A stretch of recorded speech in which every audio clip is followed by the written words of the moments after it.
Então nós entramos na parte final do capítulo de número 4 da Epístola de Tiago.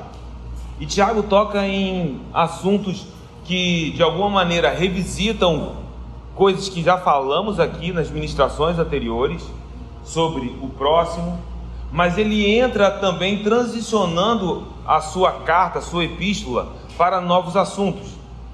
E aí acho que poderíamos iniciar essa noite pensando um pouco sobre quem é o meu próximo, sobre o que é o tempo, como organizamos o nosso tempo, como nós definimos a própria eternidade. E essas perguntas que nós estamos fazendo aqui, elas podem ser respondidas de maneiras diferentes. Dependendo da visão de mundo de quem responderá, nós teremos respostas completamente diferentes.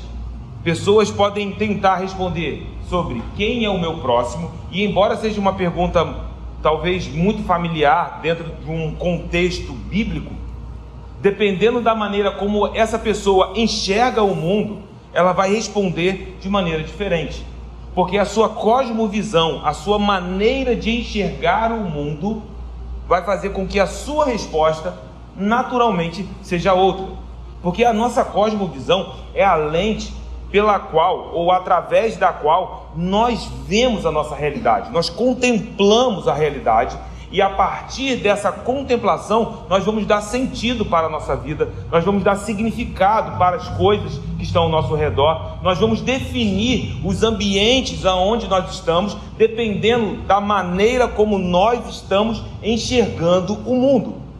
Existem cosmovisões que vão nos falar sobre uma maneira de enxergar o mundo baseado apenas naquilo que nós vemos, sabe? Existem cosmovisões que contemplam o mundo de modo que só o visível, só aquilo que é material é tudo que existe.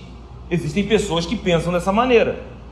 Então, provavelmente, se você perguntar a essa pessoa quem está regendo este mundo, e essa pessoa caminhar contemplando o mundo dessa maneira materialista, as suas respostas serão permeadas por essa visão de mundo.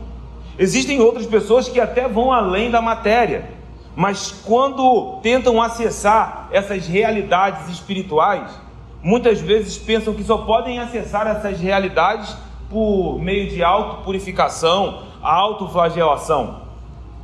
Mas nós, uma vez que estamos em Cristo Jesus, nós fomos chamados para contemplar o mundo, para ver este mundo através das lentes do reino dos céus. Deus quer nos dar olhos sarados. Ele quer que nós sejamos capazes de enxergar este mundo com a perspectiva dos céus. E essa é a minha oração nessa noite, porque Tiago vai caminhar de maneira que vamos perceber que os seus leitores, embora uma vez em Cristo, ainda assim caminham percebendo o mundo, lidando com as suas realidades com perspectivas naturais. Então nós fomos desafiados a olhar para aquilo que é natural, mas clamar ao Espírito para que Ele possa abrir os nossos olhos espirituais, incendiar os olhos dos nossos corações, para que possamos contemplar essas realidades da perspectiva dos céus. Que essa noite, em nome de Jesus, seja uma noite em que os nossos olhos sejam abertos para estas realidades sobrenaturais. Então, como eu vou ver o meu próximo? Como eu entendo o tempo? Como eu posso definir a própria eternidade? Está completamente conectado com a minha perspectiva, com a minha visão de mundo. Como eu enxergo a realidade na qual eu estou inserido. E como fazer isso da perspectiva de Deus? Nós precisamos da revelação do Espírito Santo de Deus. Precisamos clamar, e eu vou te dizer que Ele abre os nossos olhos espirituais. Ele vai nos dar discernimento, Ele vai nos ensinar a trafegar, mesmo em meio a realidades que estão sendo alcançadas por entendimentos naturais. Ele vai nos fazer avançar para podermos entender e compreender como Ele está agindo em cada uma dessas circunstâncias. Então, para Tiago, ele vai olhar para as circunstâncias, homens, uma igreja, pessoas que estão em Cristo Jesus, mas que estão envolvidos com alguns tropeços. Aí pare para pensar um pouco, mas como isso pode acontecer? Depende de como você está enxergando o mundo. E aí o versículo de número 11, o versículo que nós começamos nessa noite na leitura, vai nos apontar para a maledicência, que é um fruto de uma cosmovisão, de uma visão de mundo, de um entendimento que não pertence ao reino dos céus. Então, quando alguém cai num tropeço, peca em relação à maledicência, a sua visão de mundo está afetada. Ela está subjugada às leis naturais deste próprio mundo. Porque quando nós falamos do nosso próximo, precisamos encontrar no próximo o valor que ele carrega. E como encontrar esse valor? Primeiro, precisamos encontrar quem de fato, genuinamente amou ao meu próximo. Porque antes de cada um de nós aqui entender a possibilidade de amar o nosso próximo, Deus já amou essa pessoa. E quando eu olho para cada um de vocês, eu vejo que antes de eu tentar me mover em amor sobre a vida de vocês, vocês já são amados por Deus. Então, como alguém que caminha em maledicência contra o seu próximo, como isso pode acontecer? A não ser que a nossa visão de mundo a respeito de quem é o meu próximo esteja afetada. E aí Tiago vai ajustar as lentes, e ele fala para os de dentro, porque o versículo de número 11 começa: irmãos. Isso não pode passar despercebido no meio da epístola, embora seja um vocativo que Tiago usa muitas vezes. Tiago está olhando para dentro da igreja do Senhor Jesus, ele está olhando para dentro da comunidade cristã, e isso nos alerta, porque são os de dentro, e nós esperamos que os de dentro tenham olhos sarados. Ou seja, dentro da comunidade cristã, todos nós estamos em um processo em que as escamas dos nossos olhos estão caindo todos os dias. Eu não vim aqui para olhar para aqueles que Tiago está denunciando. Eu quero me colocar dentro daqueles que serão afetados por essa palavra. Que escamas dos meus olhos caiam nessa noite, porque eu quero ver como o meu Deus deseja que eu veja. E aqui a gente já começa a desarmar, porque é tentador olhar para um texto como esse e dizer: veja como as pessoas estão se envolvendo em maledicência, veja como que as pessoas estão falando mal uns dos outros. Não, mas que os nossos olhos sejam sarados nessa noite, que o Senhor nos leve a esse avanço, a essa caminhada semelhante à caminhada do nosso Senhor, do nosso Mestre, do nosso Senhor Jesus. Então, sabe, existe uma expectativa de Deus para esse amadurecimento em nossas vidas. Eu creio que essa noite é noite de romper. Há uma graça de Deus que está conectando tudo que está acontecendo aqui nessa noite, inclusive cada um que está aqui. Não é a A, B ou C que deveria estar, mas cada um foi escolhido a dedo, porque Deus está nos levando a um lugar de avanços sobrenaturais. Mas para tomarmos posse das nossas heranças sobrenaturais, nós precisamos amadurecer, porque enquanto ainda somos menores, enquanto ainda não alcançamos a maioridade, não alcançamos maturidade, nós ficamos sob a responsabilidade de um tutor. A nossa herança fica retida. Eu sei que a herança completa está na eternidade, mas os primeiros frutos dessa herança nós vivemos aqui. Então, como nos apropriamos dessa realidade? Precisamos amadurecer. E aí Tiago olha para os de dentro e ele diz: irmãos, não faleis mal uns dos outros. A palavra grega aqui é katalaleo, que é uma palavra que aponta para a fala inapropriada, falar contra alguém, falar de forma danosa contra alguém. E quando olhamos para o Antigo Testamento, vemos diferentes contextos onde essa forma de falar danosa se manifesta. Por exemplo, em Números, capítulo de número 21, no versículo de número 5, temos um exemplo, quando há o questionamento de uma autoridade legítima. Isso é uma manifestação desta fala danosa. Números, capítulo de número 21, versículo de número 5. Veja: e o povo falou contra Deus e contra Moisés. Veja que o povo está se levantando para questionar a autoridade de Moisés, porque eles levantam murmurando: por que nos fizeste subir do Egito para que morramos neste deserto, onde não há pão nem água? e a nossa alma tem fastio deste pão vil. Eles estão se referindo ao maná. Eles estão murmurando em relação à própria provisão de Deus para eles no meio do deserto. E aí eles se levantam em uma maneira de falar contra Moisés, uma fala danosa, se levantam em rebelião. É dessa maneira que Tiago também aponta para essas falas inapropriadas. Mas só que não é apenas se levantar contra uma autoridade. Se você for no Salmo de número 101, versículo de número 5, o salmista diz assim: ao que as ocultas calunia o próximo, a esse destruirei. O que tem olhar altivo e o coração soberbo, não o suportarei. Perceba como Deus está olhando para aqueles que as ocultas, você entende o contexto do que está sendo dito aqui? Se juntam as ocultas para caluniar alguém, para caluniar o próximo. Então, esse tipo de fala, uma fala danosa, que é movido por um espírito maligno, palavras de rebelião, palavras às ocultas, às escondidas, como aqueles pequenos grupos que se reúnem, é dentro dessa realidade que Tiago está se levantando para denunciar e trazer esses irmãos ao amadurecimento, a um despertamento, porque eles estão em Cristo. Nós estamos falando para os de dentro, mas como é difícil lidar com o perigo da língua, como é difícil controlar essa realidade.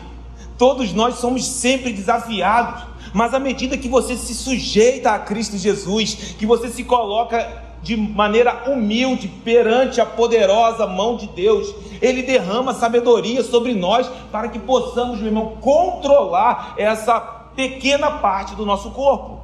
Ainda se formos em 1 Pedro, no capítulo 3, versículo 16 e 17, Pedro vai nos encorajar a nos guardar, a permanecer em mansidão, mesmo diante dessas afrontas. 1 Pedro 3,16, veja aí: fazendo-o todavia com mansidão e temor, com boa consciência, de modo que naquilo em que falam contra vós outros, fiquem envergonhados os que difamam o vosso bom procedimento em Cristo Jesus. Porque se for da vontade de Deus, é melhor que sofrais por praticardes o que é bom, do que praticando o mal.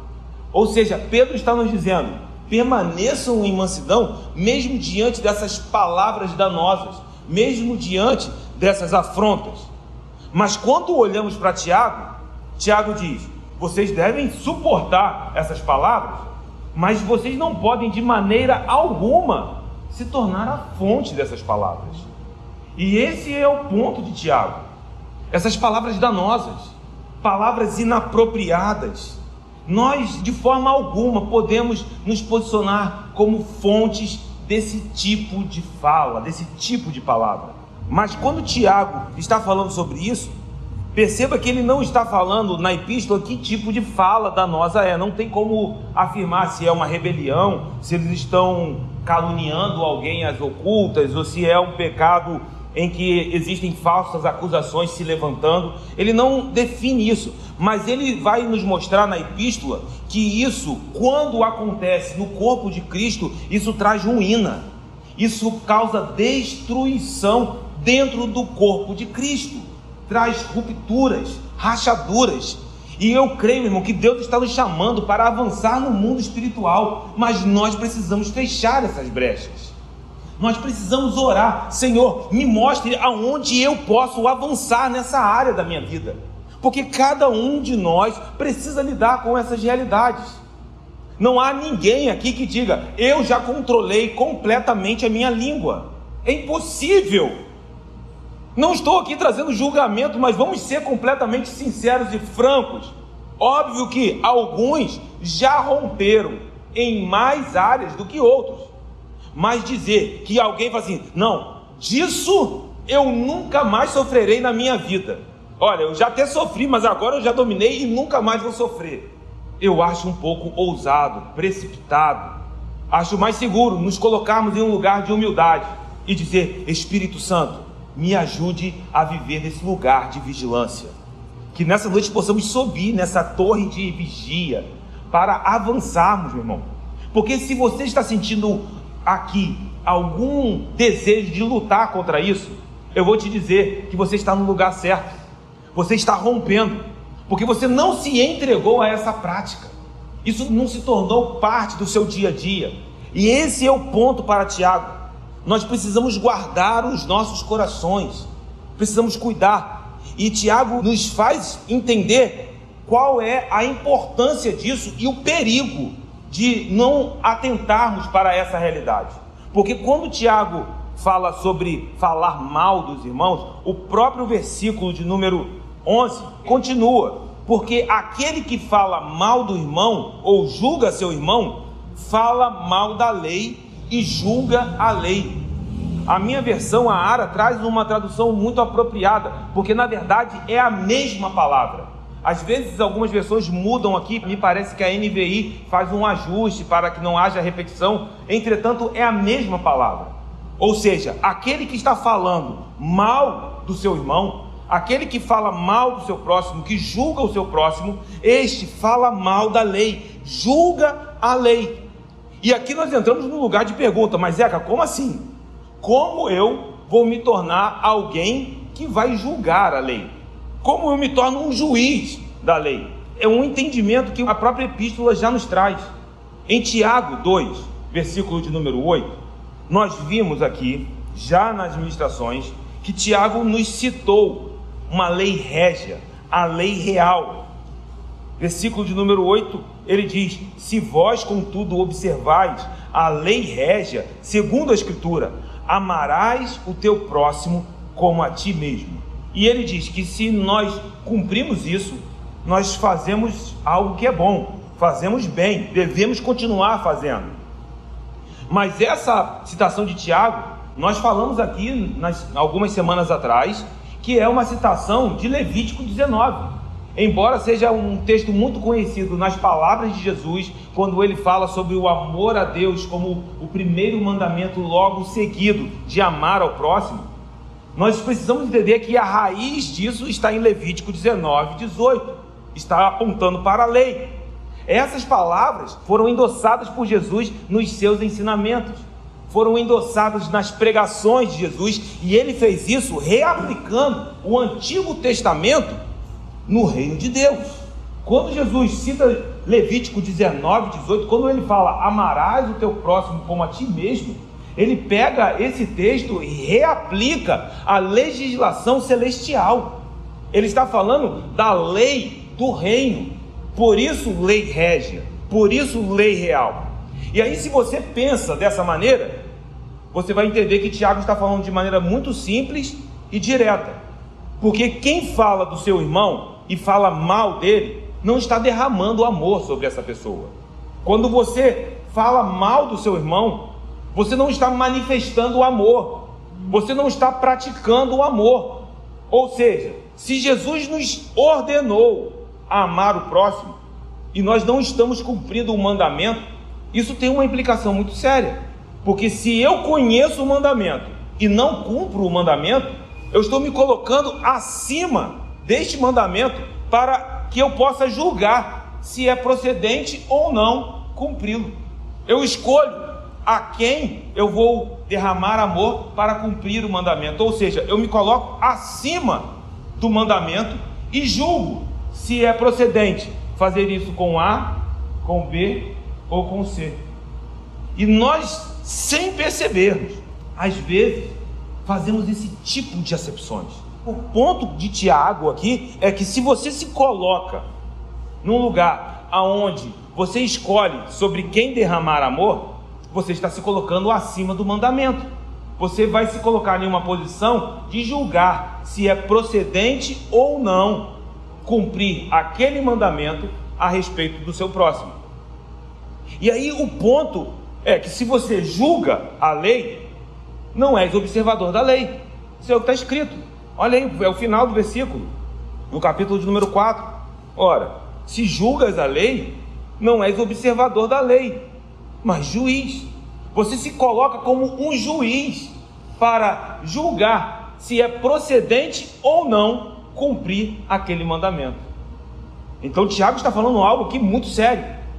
Quando você não refreia a sua língua, quando você não repensa sobre falar do seu irmão, quando isso já entrou num lugar onde já se tornou a sua prática, quando essa maneira de falar tornou-se uma companheira da sua jornada, porque tem gente assim, tem gente que, se não houver determinados tipos de assunto, a conversa não foi satisfatória. E aí Tiago está dizendo: se você vive dessa maneira, você se tornou um juiz, você está se colocando acima do mandamento, e não é bom que seja assim. Então o que nós precisamos é que os nossos olhos sejam abertos, porque se nós contemplarmos os nossos irmãos de maneira correta, nós vamos começar a pensar de maneira diferente. Se o Senhor iluminar os olhos dos nossos corações, nós poderemos receber revelações do amor de Deus a respeito do nosso próximo, e assim caminhar de maneira correta em relação a quem está do nosso lado. Então, como que nós estamos vendo os nossos irmãos? Nós precisamos dessa lente dos céus, que nós possamos ver cada um dos nossos irmãos, o nosso próximo, como Jesus te chamou para contemplar essa pessoa, em nome de Jesus. Que a nossa visão de mundo seja transformada, para que o nosso entendimento seja renovado. E aí, à medida que isso prossegue, Tiago, ele diz: você não pode se colocar assim, como aquele que julga, que está acima do mandamento, porque na verdade só existe um legislador, um só é legislador e juiz, e é aquele que pode nos salvar, e é aquele que também pode nos destruir. É a esse a quem nós devemos temer e buscar conhecer o coração dele nessa noite.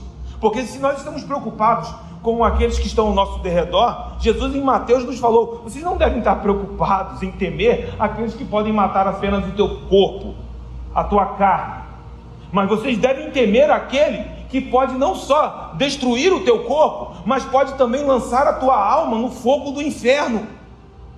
E dentro desse lugar nós começamos a perceber que Tiago está dizendo: nós não podemos nos colocar acima daquele que é o único juiz, que é o único legislador, porque este é o único capaz de nos salvar nessa noite. É o único também que pode nos mandar enviar para o lugar de condenação. Ah, mas existem acusações contra mim. Meu irmão, aí você precisa se apropriar do que Paulo diz: quem intentará acusações contra os eleitos do Senhor? Mas é Ele quem justifica, é Ele quem nos justifica. Agora imagine se você se coloca acima do mandamento daquele que te justifica. Você entende a seriedade do que Tiago está dizendo nessa noite? Ele está nos sacudindo para que possamos temer ao Senhor, tremer diante da presença do Senhor e clamar para que o Espírito nos ensine a caminhar em uma vida de obediência todos os dias das nossas vidas. Então, só há um que é juiz e legislador. E aí ele termina o versículo de número 12 com uma pergunta beirando a ironia: mas quem são vocês? É o que está escrito: e quem és tu que julgas o teu próximo? É dentro desse lugar que Tiago está nos chamando a um despertamento. Quem somos nós para julgar o próximo? E aqui precisamos fazer essa pergunta dentro de um contexto que está presente na epístola, porque se nós tirarmos esse versículo do seu contexto, nós podemos ter alguns problemas. Retirar essa pergunta daqui do capítulo 4 pode fazer com que a resposta seja desastrosa. Por quê? Se você olha para o contexto, Tiago está falando de conversações que estão sendo regadas por inveja, contendas que estão sendo permeadas por falta de perdão. Tiago está falando de julgamentos que são gerados num terreno de fofoca, num terreno de maledicência, de difamações. Note que Tiago não está proibindo aqui o julgamento apropriado de todas as coisas, porque nós fomos chamados para examinar tudo. Se você tira isso do contexto, você pode colocar essa pergunta num lugar muito perigoso, Ah, não, então o meu irmão está vivendo de qualquer maneira e deixarei que ele viva dessa maneira porque eu não posso julgá-lo. Não é o que Tiago está dizendo. Tiago está dizendo que existe um ambiente onde esse tipo de julgamento precisa ser feito. Mas que ambiente é esse? É um ambiente de fé. Olhe para a epístola. Tiago está nos chamando a uma vida de fé, num contexto de obediência à palavra. Veja o que Tiago está falando. Então, se o julgamento é feito em um terreno de maledicência, de fofoca, de contenda, de discriminação, de acepção de pessoas pelos seus próprios interesses, meu irmão, você está se colocando num lugar de juiz. Mas, se nós estamos vendo que algo não está saindo ou acontecendo da forma correta, nós precisamos julgar isso, mas precisamos fazer em amor ao próximo. Nós precisamos trazer esse julgamento como se fosse sobre nós mesmos. E aqui é o grande desafio. Como trazer essa palavra? Precisamos da ajuda do Espírito Santo, porque Jesus caminhou denunciando todos os pecados, mas ele fez isso sem que nenhuma pessoa dissesse: o Senhor está me acusando. Ou seja, é uma sabedoria que só pode vir do alto. Da maneira como Tiago está apontando para a maledicência, esses julgamentos estão sendo feitos de qualquer maneira, sem critério algum. O ponto é que nós temos que julgar com os nossos critérios ajustados e alinhados com o coração de Deus. E como nós podemos fazer isso de maneira segura? Ame o Senhor acima de todas as coisas. Ou quando você for falar sobre o seu irmão, fale amando-o como a ti mesmo. Fale como se você estivesse falando de você mesmo. Porque de fato, quando você fala do seu próximo, ele é parte do corpo. E se ele é parte do corpo e você fala mal dele, você está falando do corpo, cujo corpo você faz parte. Ou seja, você está falando mal de você mesmo. Você está falando mal do reino, o qual você faz parte. Precisamos estar entendidos de que ele está nos chamando. Sabe, eu tenho caminhado de uma maneira: se não for para edificar, não fale. Escreva isso, guarde isso na tábua do seu coração. Se não for para edificar, para que você vai abrir a tua boca? Para que você vai falar? Porque muitas vezes nós somos tão cheios de justiça própria. Meu irmão, se nós conseguirmos avançar nesse lugar, quantas coisas são destravadas no mundo espiritual: autoridade, dons, avanços sobrenaturais, heranças de Deus para as nossas vidas. Então guarde isso no teu coração, porque o texto está falando sobre essas divisões. Ele está nos exortando, porque essas divisões aconteciam nos dias de Tiago, mas elas podem, infelizmente, continuar a acontecer nos dias de hoje. Talvez tão perto da gente, mais perto do que nós muitas vezes somos capazes de imaginar. E isso se manifestava nos dias de Tiago por causa de atitudes egoístas, falas pecaminosas, falas cheias de orgulho. Era o egoísmo. Por isso que ele diz: e atendei vós que dizeis. É assim que começa o versículo de número 13. O tom de Tiago é exortativo. Sabe como um pai que junta os seus filhos para dizer: olha, é necessário guardar os valores da família. Parece que Tiago está ali se posicionando, sabe, como um pai, porque de fato Tiago é bispo da igreja de Jerusalém. A epístola de Tiago é pastoral, é uma epístola de exortações pastorais. Então ele junta, ele diz: olha, os princípios precisam ser guardados. Nós não podemos quebrar esses princípios, precisamos carregá-los com zelo, com temor santo, com gratidão, entendendo que é um privilégio fazer parte da família de Cristo Jesus, fazer parte da família de Deus. E aí Tiago, ele se volta para esses irmãos num tom bem exortativo: atendei agora vós que dizeis: hoje ou amanhã iremos para a cidade tal, e lá passaremos um ano, e negociaremos, e teremos lucros. Tiago pega um exemplo que podemos até considerar bastante amplo, mas ele pega esse exemplo bem amplo para focar em algo muito específico. Não sejam pessoas que planejam de maneira deliberada, confiando apenas em si mesmo. E veja como que Tiago apresenta esse versículo. Tem muita coisa aqui, porque às vezes a gente lê, mas você vai notar que quem se coloca da maneira como o versículo 13 se apresenta é alguém que está confiando em si mesmo.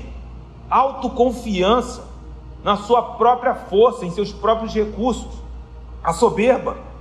Porque veja que ele diz tudo: quando ir, para onde ir, quanto tempo vai passar lá, o que vai ser feito durante esse tempo lá, e ainda qual será o proveito, qual será o lucro dessa jornada. Parou para perceber isso no versículo de número 13? Veja que é a própria pessoa que diz quando é que vai. Se você diz hoje ou amanhã, não há aqui um lugar de se colocar para até perguntar a Deus. Aponta para aqueles que querem determinar o seu próprio tempo. Aqueles que querem controlar o tempo da sua própria vida, da sua própria jornada, das coisas acontecerem. E aí começam a lutar, não, porque isso tem que acontecer no meu tempo. E isso de maneira desenfreada, porque Tiago nos mostra que é alguém que está completamente despreocupado se há ou não uma aprovação de Deus. Eles que dizem quando será, e não só quando será, mas também para onde ir, se vocês irão para tal cidade ou para outra cidade. Tiago está mostrando para pessoas que não somente querem controlar o tempo das suas jornadas, o tempo, as estações das suas vidas, mas também querem definir as direções que tomarão para cada uma das suas decisões. E quando tomam essas direções, Tiago diz, não só dizem quando e onde, mas dizem também o que farão quando chegar lá. Meu irmão, perceba que tipo de coração está sendo descrito aqui. Quanto tempo vai acontecer? Não, nós definimos, será 1 ano. É o que está escrito aí. E não somente o tempo, mas qual será o nosso proveito? Nós queremos também definir a nossa colheita. Nós queremos definir qual será o nosso lucro, qual será a vantagem. Tiago está mostrando que essa imagem, que era até uma imagem do comércio do século I, uma imagem também comum nos dias de hoje, mas que estava sendo colocada num ambiente em que não havia ali uma submissão a Deus, não havia ali sequer se perguntarmos a Deus se iremos ou não, se esta é ou não a vontade de Deus. Tiago que não está nem falando do lucro, entenda, porque no comércio isso é esperado. O problema aqui é a autoconfiança nas buscas dos nossos próprios objetivos. Sabe, como que se eu colocasse um objetivo no meu próprio coração e vivesse, meu irmão, obstinado para alcançar esse objetivo, tentando lutar com toda a minha força. Não, porque eu preciso, porque eu vou alcançar, sem parar 1 minuto para ouvir a vontade de Deus, para ouvir o que o Senhor tem reservado. Sabe, quando nós deixamos de considerar que o Senhor faz parte da nossa jornada, quando nós deixamos de considerar que, na verdade, o Senhor deve ser o primeiro passo de qualquer um dos nossos planos. Talvez mesmo você esteja aqui nessa noite e você tem planos, você tem projetos. Deus está nos chamando a pegar esses planos e esses projetos e colocar diante do seu altar, porque ali nós encontraremos descanso. Mas essas pessoas que são descritas aqui no versículo 13, não pensam sobre isso. Começam a traçar as suas estratégias, começam a traçar os seus planos, e começam a se projetar, e não só para o agora, nem para um dia. Aqui há uma obstinação tão absurda, que eles dizem que farão planos para 1 ano inteiro, sem sequer pensar que o Senhor precisa ser o primeiro passo. E isso é uma manifestação do pecado de orgulho próprio, quando nós não chamamos Deus para dentro dos nossos planos.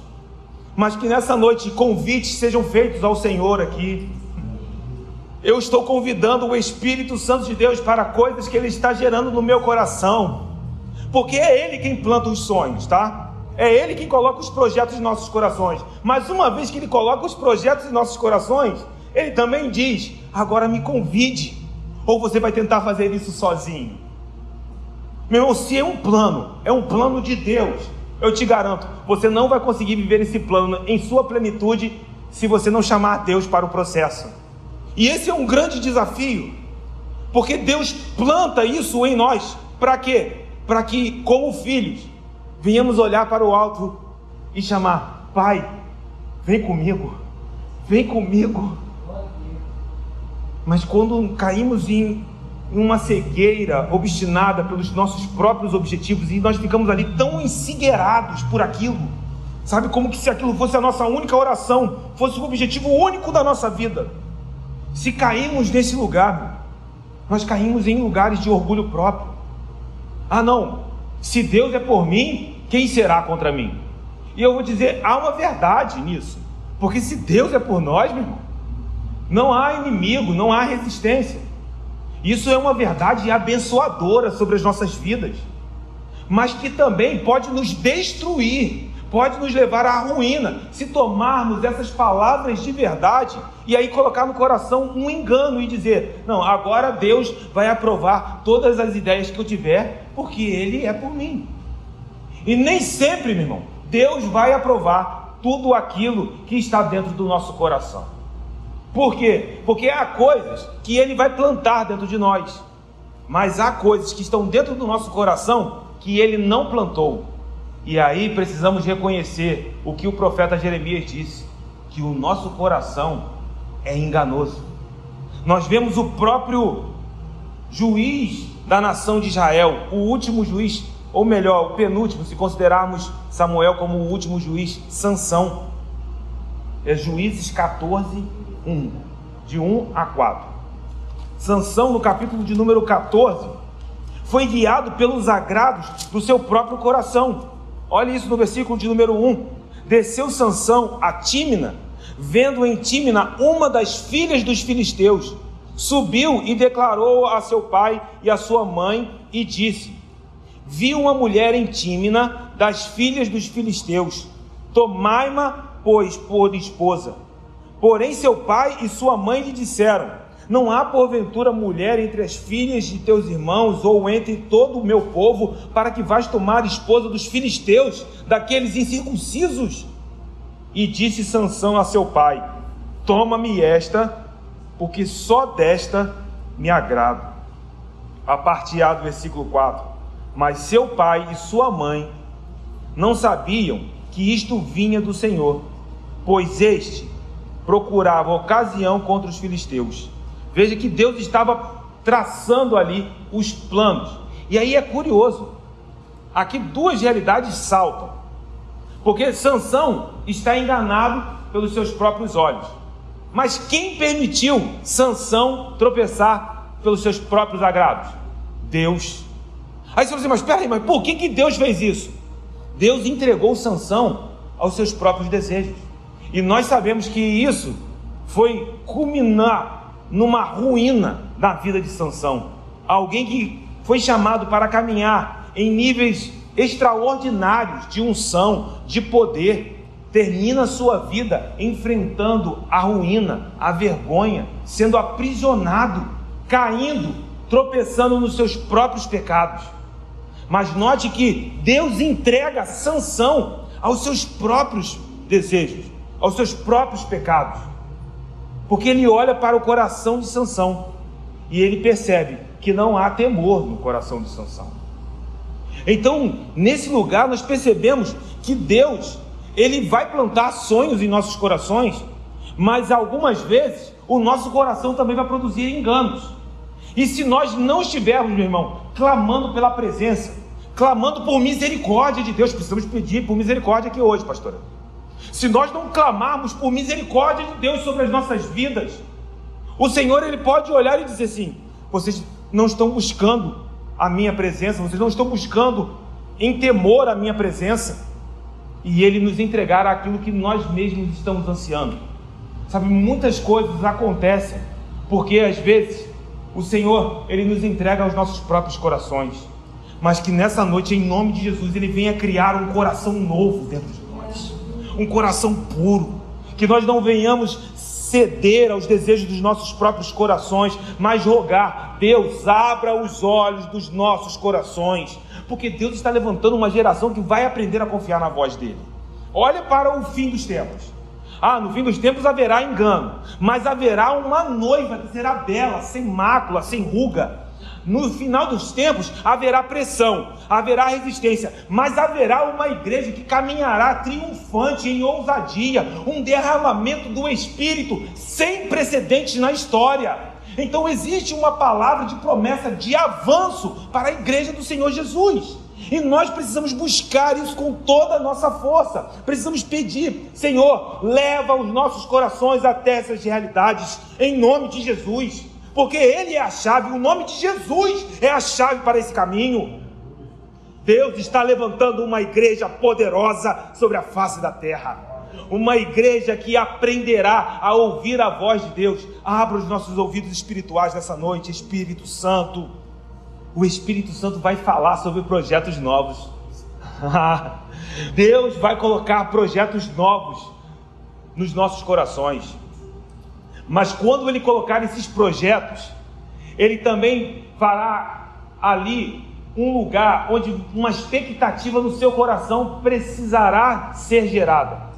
Ele coloca o projeto, recebam em nome de Jesus. Mas à medida que o projeto é colocado, Ele vai te dar fome e sede para pedir: Senhor, agora vem comigo nesse projeto, porque se o Senhor não estiver comigo, eu não saio daqui. Era isso que Moisés tinha entendido sobre o projeto Canaã. Moisés entendeu o projeto Canaã, projeto Terra Prometida. Qual era ali o desafio? O povo era rebelde. Deus falou para Moisés: Moisés, vou colocar um anjo na frente, vocês vão viver a promessa, o projeto vai ser concluído, mas eu não vou com vocês porque eu vou matar esse povo. Moisés falou: Senhor, se a tua presença não for, não nos faça sair daqui. Sabe o que Moisés estava dizendo? Eu prefiro morrer e não viver isso do que viver sem que a tua presença esteja comigo todos os dias. Então, às vezes a gente olha para Moisés e fala assim: poxa, Moisés não entrou na terra prometida. Poxa, tadinho. Meu irmão, aquele homem viveu a presença de Deus contínua todos os dias da vida dele. Tadinho de mim, ai de mim. Que esse seja o caminho que nós venhamos traçar, prosseguir, trilhar todos os dias das nossas vidas. Que essa presença nunca falte sobre nós. Aleluia. Que Ele confirme os projetos, pastora, que Ele confirme os projetos. E à medida que Ele confirmar os projetos, um clamor vai se levantar, uma igreja que clamará: Senhor, vem conosco, vem com a tua presença, meu irmão. Porque os projetos, eles até podem provocar turbulências. Meu irmão, projeto novo vai te levar para provação. Projeto novo gera dificuldade, mas projeto de Deus nunca vai tirar a tua paz com Deus. Se o teu projeto está arrancando a tua paz, uma luz de alerta precisa piscar. Alguma coisa está desajustada. Porque quando Deus, Ele coloca o plano dele, Ele não está te dizendo que vão ser flores. Vai ter desafio, vai ter pressão, mas no meio da tempestade, eu costumo dizer isso, algumas pessoas até brincam: vou pegar o travesseiro, um grandão, e vou botar na proa do barco, porque o meu mestre está me ensinando a descansar no meio da tempestade. Porque paz nunca foi sinônimo de ausência de inimigos. Meu irmão, paz é onde o Senhor está, Ele é a nossa paz. Então, se o projeto, se o plano está arrancando a sua paz, isso é uma pista. Provavelmente nós podemos estar lidando de maneira equivocada com os planos de Deus. Nós precisamos estar atentos. Se o projeto está te colocando em um lugar de ansiedade, está faltando uma coisa. O projeto pode ser até de Deus. Eu ouvi aqui, Deus está falando aqui. Se o projeto de Deus está te causando ansiedade, está faltando entrar no lugar de oração e pedir: Deus, vem comigo nesse projeto. Você está tentando fazer alguma coisa sozinho, mas quando você entrar no lugar de oração e pedir: vem, a paz que excede todo o entendimento será plena sobre a tua vida. Se mantenha em paz, irmãos. Não estejais ansiosos. Deus está no controle. Chama Ele para o projeto. O versículo 13 está mostrando pessoas que não estão preocupadas com isso. Estão ansiosas. O coração está fora do lugar. Nós precisamos estar fundamentados na palavra. Nos submeter à liderança do Espírito Santo de Deus. Note que Tiago não está te proibindo. Ele não está levantando uma palavra de proibição a respeito do planejamento futuro, porque isso é até bíblico. O planejamento futuro é um princípio bíblico, mas ele está condenando a arrogância humana em pensar que você pode determinar o futuro e concluir os projetos de Deus na tua vida sozinho. Isso está sendo completamente condenado aqui por Tiago. E se você tentar fazer isso, vai gerar cansaço, ansiedade, frustração, tristeza. Mas que em nome de Jesus, que a paz que excede todo o entendimento venha sobre nós nesta noite, junto ao convite que nós... entendi. Tem uma festa. Aí sabe quando você manda um convite, e aí ele responde o convite. Irmão, ele vem com a paz dele. Ele tem um presente dos céus para nós aqui nessa noite. E aí o versículo de número 14, Tiago está olhando para essas pessoas que tentam fazer os seus planos por si mesmos, estabelecer as suas colheitas, as suas heranças, as suas vantagens, os seus lucros, pelos seus próprios entendimentos. Aí Tiago diz: olha, vocês não sabem o que vai acontecer amanhã. Meu irmão, eu não sei o que vai acontecer na minha vida nos próximos minutos. Eu espero terminar essa ministração, mas só Deus sabe se eu terminarei ou não. E aí Tiago está olhando para esses homens que projetam para anos e diz: vocês não estão nem preocupados que o Deus que tem a palavra de vida ou morte é quem decidirá. Vocês estão caminhando e nem sabem o que vai acontecer amanhã. Vocês nem sabem o que sucederá no dia vindouro. E aí ele nos coloca num ambiente muito familiar para nós que estudamos o livro de Eclesiastes. Abra um parêntese. Você que não esteve conosco durante o estudo de Eclesiastes, está lá no Spotify. Vale a pena conferir, meu irmão. Vai lá, volta, vem ouvindo devagar, porque vale a pena. Fecha o parêntese, porque a pergunta que Tiago faz aqui é sobre isso. O que é a vossa vida? Ele responde: sois apenas como neblina que aparece por instante e logo se dissipa. Veja que a transitoriedade da vida humana, a incerteza dos planos humanos, aquilo que eu não sei, eu tenho um plano, eu tenho um projeto, eu faço o plano, mas quem confirma os passos é o Senhor dos Exércitos. Esse é o ponto de Tiago, principalmente aqui a partir do versículo de número 14. E isso de fato é um mistério de Deus. Eu não sei o que o meu Deus tem para mim no dia de amanhã, mas eu submeto a minha vida aqui e agora para tudo que Ele tem reservado, porque a vontade dEle é boa, perfeita e agradável. Deus está providenciando tudo que é necessário para que eu esteja diante dEle no grande dia e possa ouvir: vinde a mim, servo bom, fiel. Meu irmão, eu quero ouvir isso, e Deus está trabalhando em nosso favor. Ele trabalha para aquele que nele espera. Aqueles que nele confiam têm um lugar de descanso, vão correr e não vão se cansar, meu irmão, caminharão e não se fadigarão, abrirão as asas e voarão como águias. Espere no Senhor, descanse no Senhor, em nome de Jesus. Oh meu Deus! Então a minha vida, eu sei que é apenas uma neblina, surge, mas logo desvanece, logo some. Como eu vou andar autoconfiante sobre o que eu vou fazer? Eu sei que é Deus, meu irmão, que confirma. E a linguagem aqui se assemelha ao livro de Eclesiastes, porque o livro de Eclesiastes, quando fala sobre vaidade, a palavra hebraica ali é rebel, que é transitório, é efêmero, é passageiro. Essas coisas vão passar. Jesus caminhou com uma clareza disso, meu irmão, que eu peço em nome de Jesus. Você pode entender o impacto de uma frase como: os céus e a terra passarão. Até aquilo que parece para nós constante, ele diz: até isso passará. Debaixo do sol, todas essas coisas passarão, meu. E aí a pessoa está olhando, planejando o amanhã, se gloriando a respeito do dia de amanhã.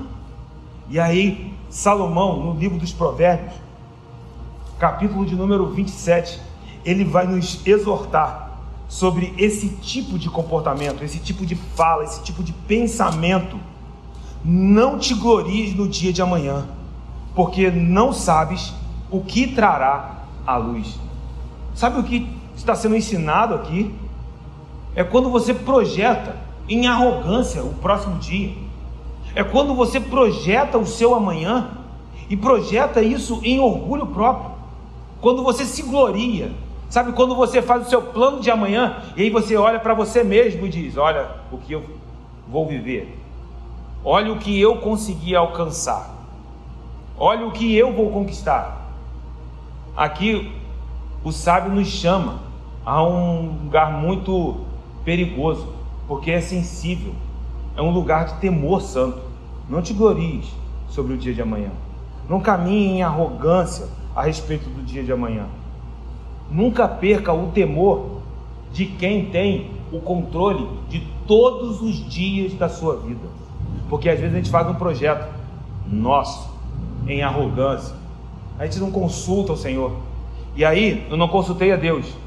Meu irmão, Deus não tem responsabilidade com esse projeto. Deus não tem responsabilidade com um projeto que Ele não te deu, que Ele não confirmou. Ele não tem. E aí você faz o projeto. E aí você está levando na força do seu braço. E aí você até consegue planejar. E aí quando tudo parece que vai acontecer, sai do controle. Tudo desmorona. Nesses lugares, é como se o chão desaparecesse. Porque você constrói a sua vida em algo que vai ser removido. Mas em nome de Jesus, que possamos construir a nossa vida toda, completa, sobre a rocha que não será removida.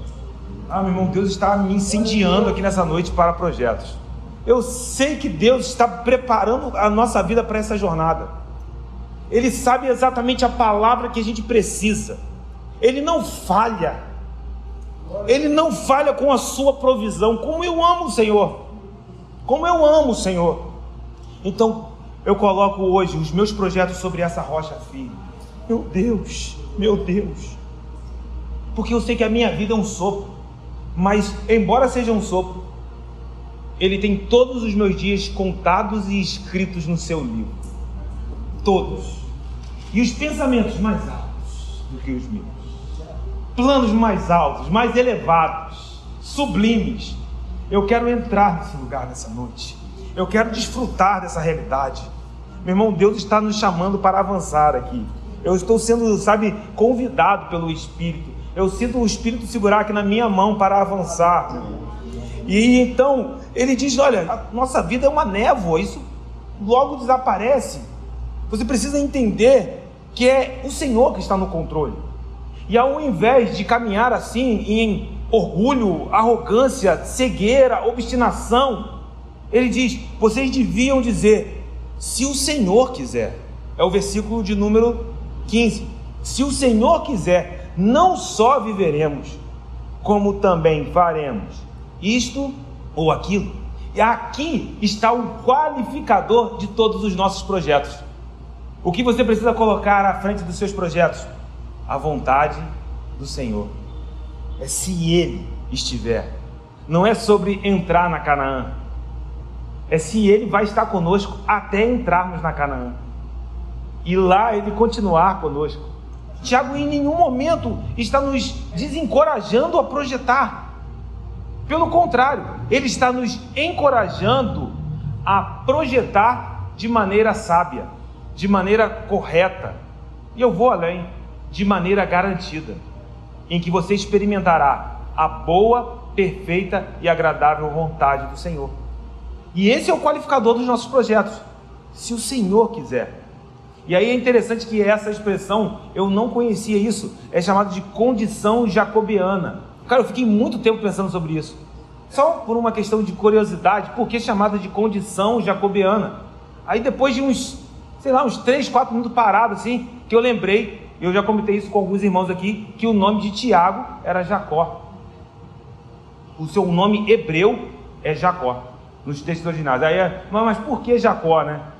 Então vou falar para você por questões de curiosidade. Quando isso eu falei, cara, que coisa interessante. É porque o nome de Tiago vem de Jacó, porque isso, quando Jacó passou para o latim, virou Jacob.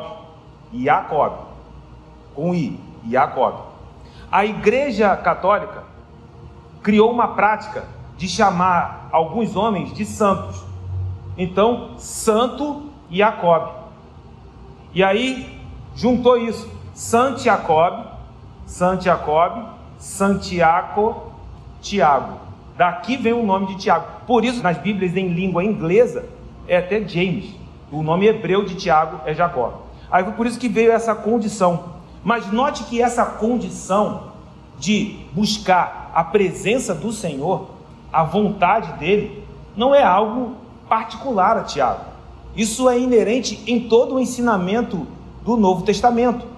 Porque quando nós aprendemos a oração do Pai Nosso, como o Senhor Jesus nos ensinou, seja feita a sua vontade. Cara, quando Jesus estava no Getsêmani, a oração do Getsêmani: Senhor, se for possível, afasta de mim, passa de mim esse cálice, mas, todavia, seja feita a sua vontade. Até quando Paulo estava se despedindo, em Atos 18, 21, estava se despedindo dos seus irmãos em Éfeso, os seus irmãos estavam assim com o coração apertado, e aí Paulo diz: se Deus quiser, nós nos veremos novamente. Perceba como que isso é um sentimento presente em todo o ensinamento do Novo Testamento, e como isso marcou a vida de todos os grandes homens de Deus que estão aqui listados na história da igreja do século I. Mas aí deixa eu te perguntar, mas como nós estamos lidando com os nossos planos? Como que vemos o tempo que foi dado a nós para essa jornada? Por isso que eu comecei essa noite falando sobre essa lente. Nós precisamos enxergar a nossa vida com a perspectiva do céu. E na perspectiva do céu, meu irmão, o Senhor está cuidando de você. Ele está cuidando de nós. E eu estou saindo daqui, meu irmão, completamente direcionado pelo Espírito. Não sei se vai ter turbulência, se vai ter pressão, mas eu sei que eu vou viver isso em paz.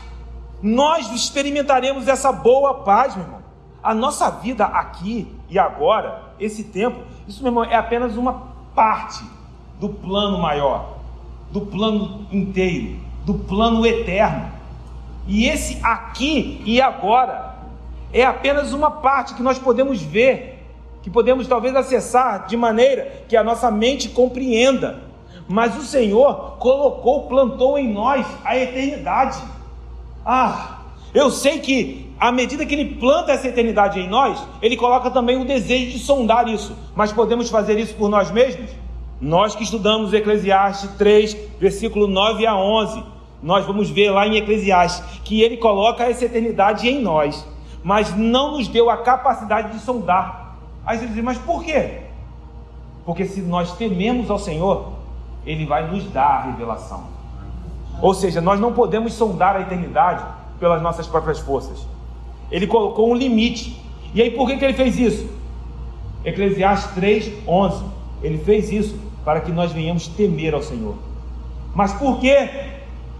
Porque quando nós tememos ao Senhor, abram suas mãos, nós somos habilitados para permanecer para sempre na presença dEle. Feche suas mãos e receba, meu irmão. Isso é a palavra de Deus. Jeremias 32, 40 nos fala sobre a nova aliança, e ele diz que sobre um povo que Ele levantaria, um povo que Ele resgataria. Este povo receberia dentro do seu próprio coração o temor. E ele faria isso para que esse povo jamais se apartasse da presença dele. Meu irmão, que o temor do Senhor seja colocado dentro de nós, o princípio da sabedoria, e que isso nos habilite a viver todos os nossos dias, experimentando os planos perfeitos de Deus, realizando esses planos, executando esses planos e permanecendo para sempre diante dele. Meu irmão, é para sempre.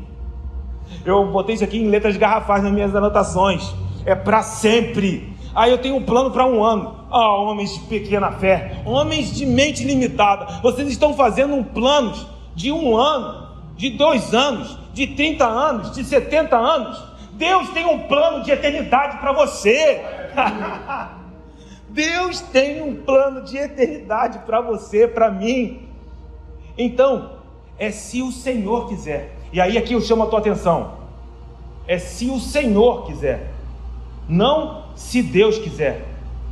Notou? Embora essas palavras sejam intercambiáveis entre si, elas podem ali trocar de lugar, mas quando Tiago fala sobre o Senhor, ele está colocando ali um sentido de submissão, de senhorio, de governo.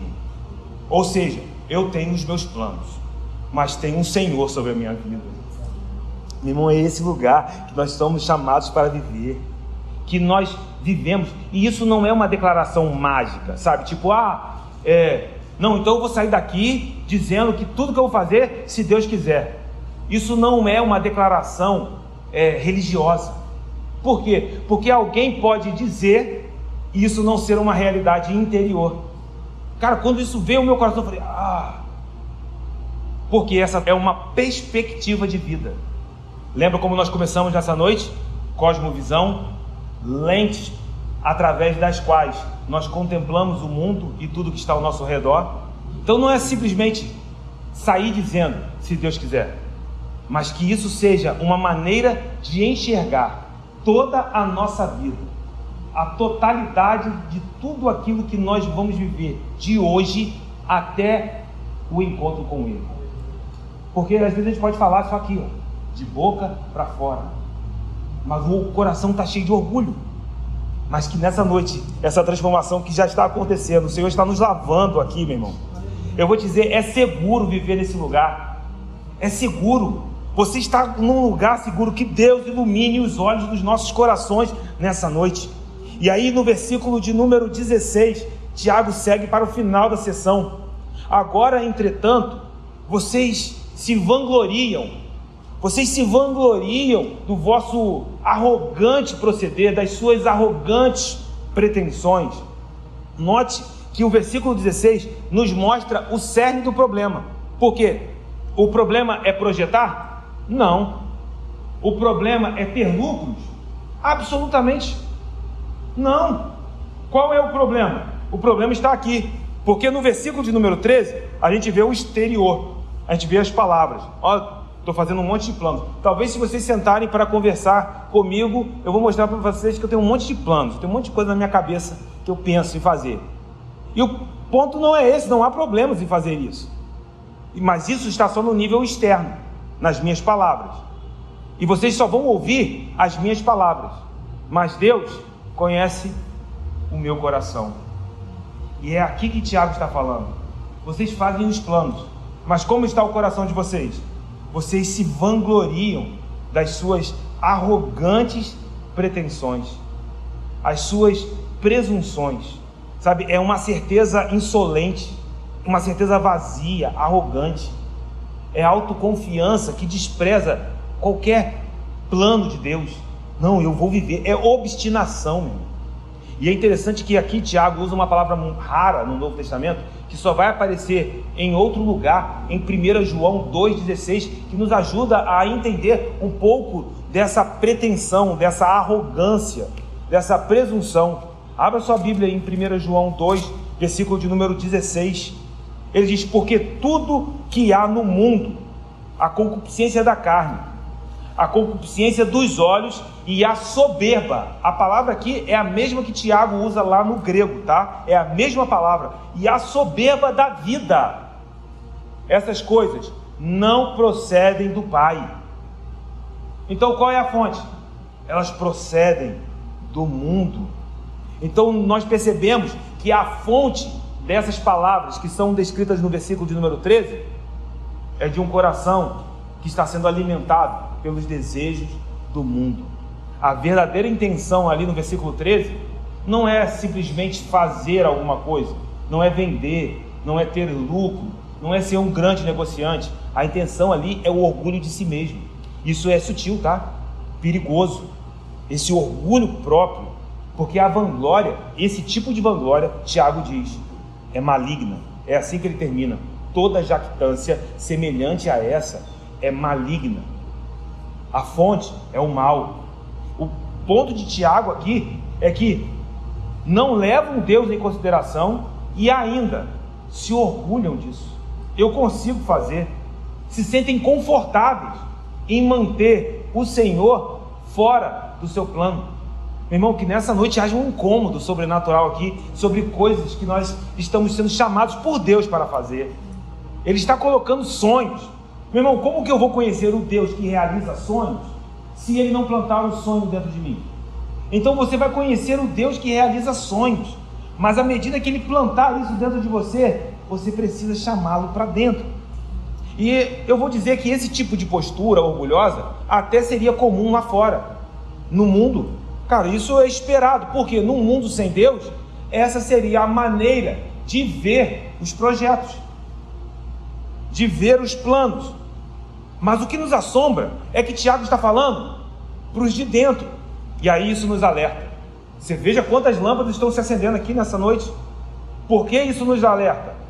Porque lá fora nós esperaríamos isso acontecer, mas se nós vemos isso aqui dentro, é que de alguma maneira existe uma tendência do mundo de tentar colocar, de nos forçar o modo de viver que está lá fora e de nos cegar e fazer que a gente venha pensar que somos capazes de controlar algum aspecto da nossa vida, que somos capazes de controlar o tempo. Deus tem o controle das estações sobre a tua vida, meu irmão. Mas o mundo lá fora vai tentar te colocar num lugar onde você vai pensar, não, eu posso controlar isso.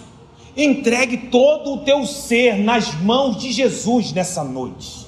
Eu já entreguei a minha vida, mas uma vez que você começa a caminhar com Jesus, Ele vai mostrar que existem áreas que você sequer conhecia, mas que à medida que você caminha, o Espírito Santo vai te ensinar a você entregar nas mãos dele, todos os dias, meu irmão.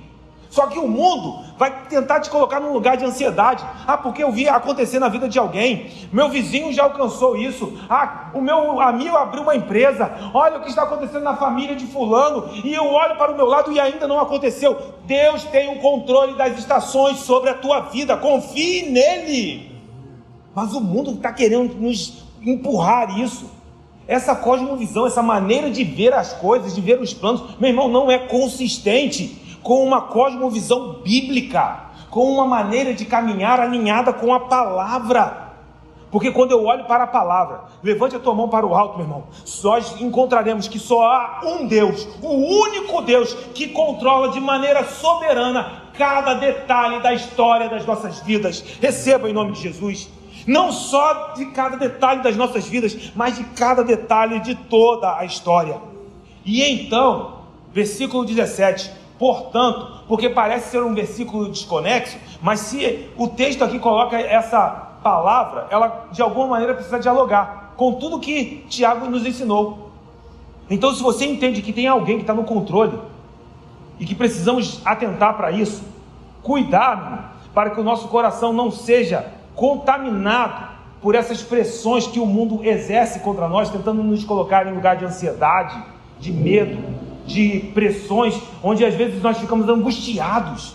Se nós entendemos que precisamos confiar nas mãos de Deus, então, portanto, aquele que sabe isso, que sabe que deve fazer o bem, que sabe que viver dessa maneira é bom, e você não faz isso, você peca.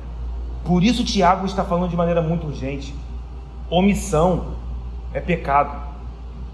Preciso informar a vocês que vocês estão levando uma palavra perigosa para casa.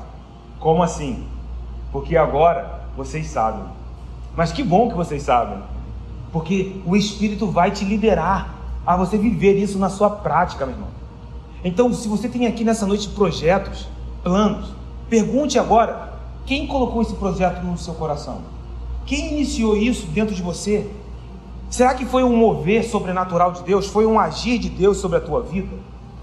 Você já pegou esse plano, meu irmão? Você já sabe, profundamente sincero, como eu fui ministrado por essa palavra durante o meu dia inteiro? Será que você já pegou esse plano e levou esse plano para o lugar de oração, devolvendo esse plano ao Senhor? Ou será que a gente só está pensando nos proveitos desses planos? Entenda, meu irmão, que quando você entende o projeto de Deus, você devolve para Ele. Ah, meu Deus! Quando você entende o projeto, você devolve para quem é devido. Lembra de Abraão? Quando Abraão entendeu, meu irmão, que Isaac era projeto de Deus, Deus pede Isaac. Abraão está pronto, se for preciso devolver, está aí nas tuas mãos. Ou seja, no coração de Abraão, Isaac já estava entregue, há muito tempo. Que nessa noite nós possamos ser essas pessoas que levarão esses projetos, devolvendo eles para as mãos do Senhor. Que Ele controle todo o nosso ser. Às vezes algumas pessoas estão cansadas porque estão agindo fora dessa esfera de fé, estão caminhando na força do seu próprio braço, não entenderam que existe um lugar de rendição, mas Deus está nos chamando para trabalhar na companhia dEle. Meu irmão, a partir de hoje, em nome de Jesus, que você possa sonhar com Ele, projetar com Ele, ver os seus projetos com uma perspectiva dos céus. Por quê? Porque antes das realizações externas, Deus quer efetuar realizações internas aqui. Vou repetir isso. Não é frase de efeito, mas eu sei que é o que Ele está fazendo. Antes de que vocês vejam algo na minha vida de maneira externa, Deus está decidido a fazer isso primeiro aqui dentro. Então, Deus vai nos levar a realizações externas aqui, mas Ele quer primeiro gerar isso dentro de você. Isso é amadurecimento. E aqui eu quero orar. Coloca a tua mão sobre o teu coração junto comigo. Espírito Santo de Deus, Tu és fiel. Tu tens a porção necessária. Nós colocamos os nossos projetos nas Tuas mãos, porque sabemos que o Senhor plantou em nós, cada um deles, para que possamos Te convidar para caminhar conosco, a vir estar conosco em cada detalhe desses projetos. E à medida que nós recebemos esses projetos, nós fazemos como Abraão, nós Te devolvemos, nós Te entregamos. Senhor, obrigado por clareza, porque nós estamos aqui não somente tendo lentes ajustadas, nós estamos tendo os nossos olhos sarados nessa noite para contemplar aquilo que o Senhor está fazendo e experimentar a Tua boa, perfeita e agradável vontade.